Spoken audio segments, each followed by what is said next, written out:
So tonight we're going to talk about 10 things I absolutely love about Adventures in Babysitting. I love the opening scene of this movie, where before babysitting is even a thought in her mind, Chris is dancing around her room, lip-syncing to the song Then He Kissed Me by the Crystals, while she's getting ready for a date that she expects to be going on. Now, I've never done this personally, but the scene resonates with me because I have an older sister, and growing up, her room looked very similar to Chris's room. I love Mike's Camaro. The guy Chris is going to be going out with pulls in her driveway in a red 1986 IROC Z Camaro with T-tops. When I was 17, I had a 1986 Camaro that was gray. It didn't have T-tops, but it looked almost exactly the same as Mike's car. I love the character Daryl. This is another movie where every single character is played so well that they are completely believable. But I have to say, Daryl is probably my favorite character in the whole movie because he is so annoying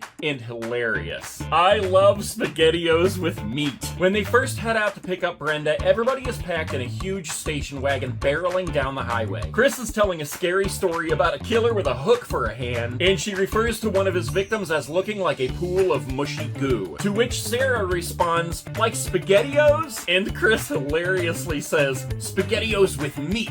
I love how Brenda is confronted with so many crazy scenarios at the bus station while she's waiting for Chris to pick her up. My favorite being when she loses her glasses and she mistakes a jumbo-sized sewer rat for a helpless kitten. I love that I totally get this movie right from the start. I was a kid in the 70s and 80s and had my fair share of babysitters, most of which were really fun. And although none of them ever took us on a big city adventure, they did teach us how to make each other into big sandwiches using the couch cushions, and how to play video games like Frogger, blindfolded on the Atari 2600. I love the babysitting blues. When the kids are getting chased by the bad guys, they take a shortcut through the Silver Dollar Room and get stuck singing the blues. I especially love when they're finished, the bad guys try to chase them out and they get stopped by the band, who promptly says, "Nobody leave this place without singing the blues."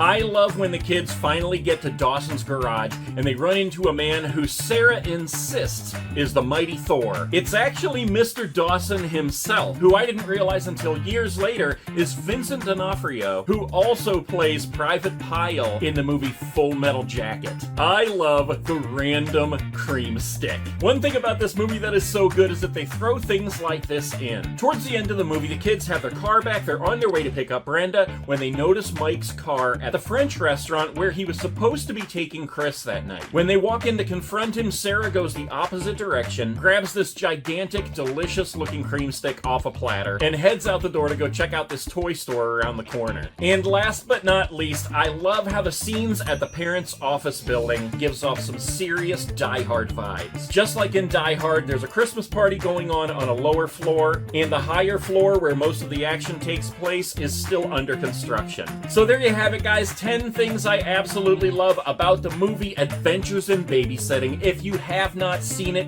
make sure you go get it today. Buy it on Amazon, stream it online, go on eBay and buy the VHS, which is pretty much the only way you're going to get to see the movie as it was intended to be seen, with nothing cut out.